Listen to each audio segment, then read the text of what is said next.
Welcome back to this very special edition of Hallmark Heroes. Our next hero knows that sometimes caregiving for a parent can be an uphill battle, but she shows us that tender and loving humor can considerably lighten the burden.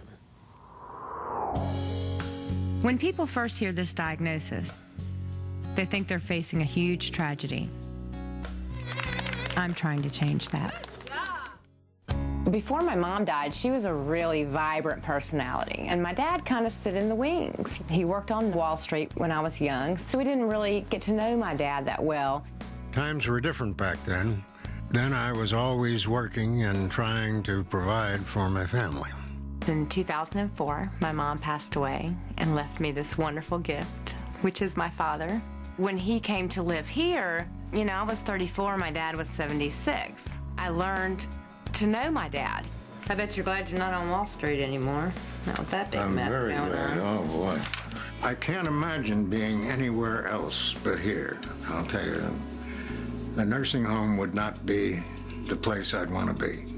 Well, I was born in Washington, D.C. in 1928. I did grow up in the New Brunswick area near Rutgers. When I retired, I came down to North Carolina and have enjoyed every minute of it. I didn't really know much about Alzheimer's disease. I just knew, you know, President Reagan had it. When my dad was diagnosed, he was getting lost in his car. He wasn't feeding his dog. He wasn't changing his clothes every day, things like that. So we just knew that there's some serious problems. And so I went to the internet, pulled up a few blogs, and it was really kind of depressing because I thought, he's going to forget me, he's going to stop being able to talk, he's going to stop being able to eat.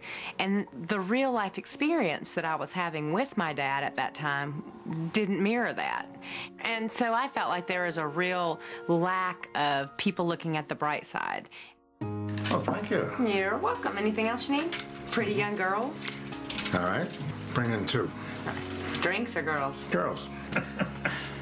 And so I thought, wouldn't it be nice to share the lighter side with the caregivers, because sometimes they're just at the end of the rope. And so I decided to do knowitalls.com, to be able to go onto the internet every day and see somebody who's walking the same journey that they're walking. You know, their parent may be better off, their parent may be worse off, but we're all going through the same thing. It's really nice to know that Know It Alls is really helping people. I logged on to Know It All and found that it was full of love and humor. There are so many funny things that happen when people don't remember what they've done or where they've been or what's going on. Carl needs a cup.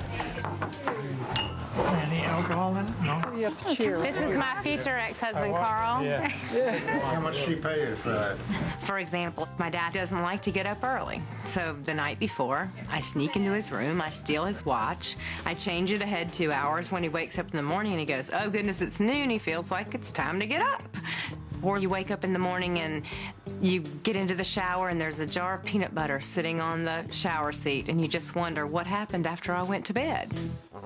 You just want people to see it's not a death sentence for you. No, you're helping me in my old age. How about That's so that? sweet of you. You're such a doll, baby. I know that I'm touching thousands every month by showing the lighter side.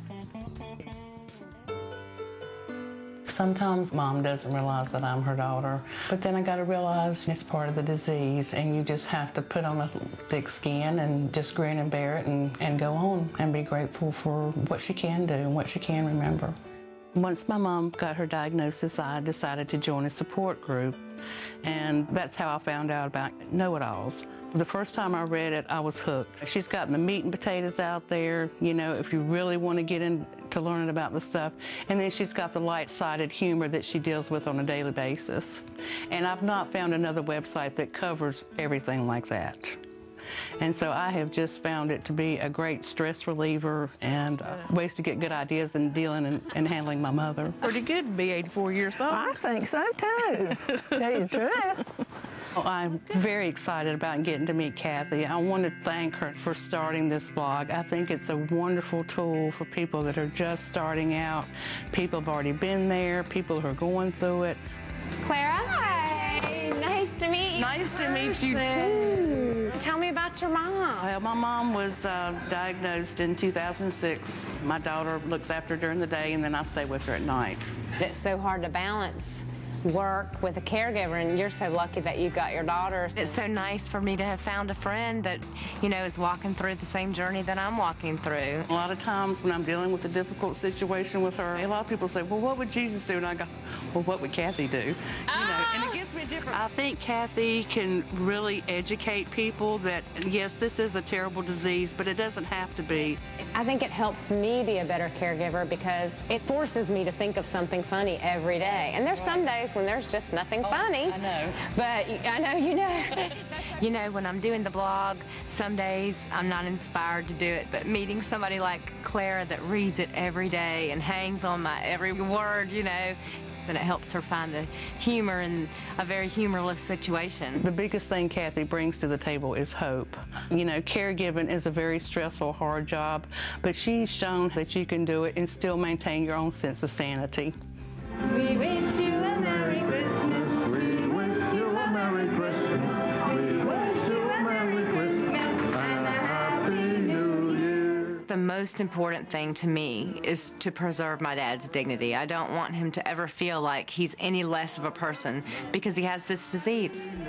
They just need a little mental stimulation. They need to keep laughing, they need to keep singing, they need to keep playing games and gardening and all the things that they do, because when Alzheimer's sets in the worst is when they're sitting around by themselves staring out the window. Kathy is absolutely the best.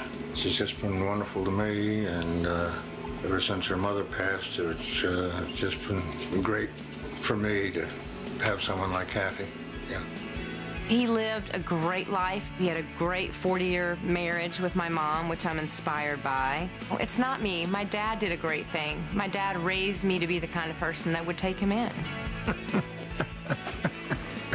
My hero. That's a lovely story, Kathy, really. How's your dad feeling now? He's doing great, Regis. Thanks for asking. I really feel like him living in a home environment and getting mental stimulation, physical exercise, along with the medications that he takes, has really helped to retard the disease. Sure. Does he appreciate your humor? Oh, he does, and he has an exceptional sense of humor himself. And it keeps his mind active, and that stimulates it. Absolutely. He can still do the New York Times crossword puzzle. Good for him. I can't do it, but he sure can. Tell us about your idea for an almost home situation. It's sort of a middle step between living at home and living in an Alzheimer's type facility. What we wanted to do with the Almost Home group is to make a place for these people that's in the middle, where they get physical exercise and mental exercise all day long in a small setting. It'll just be 6 people and a live-in caregiver. And how are you coming along with that? Well, we're coming along great. We're looking for private investors who are looking for something that's a sure thing, and we know with the senior tsunami coming along, it's definitely a sure thing.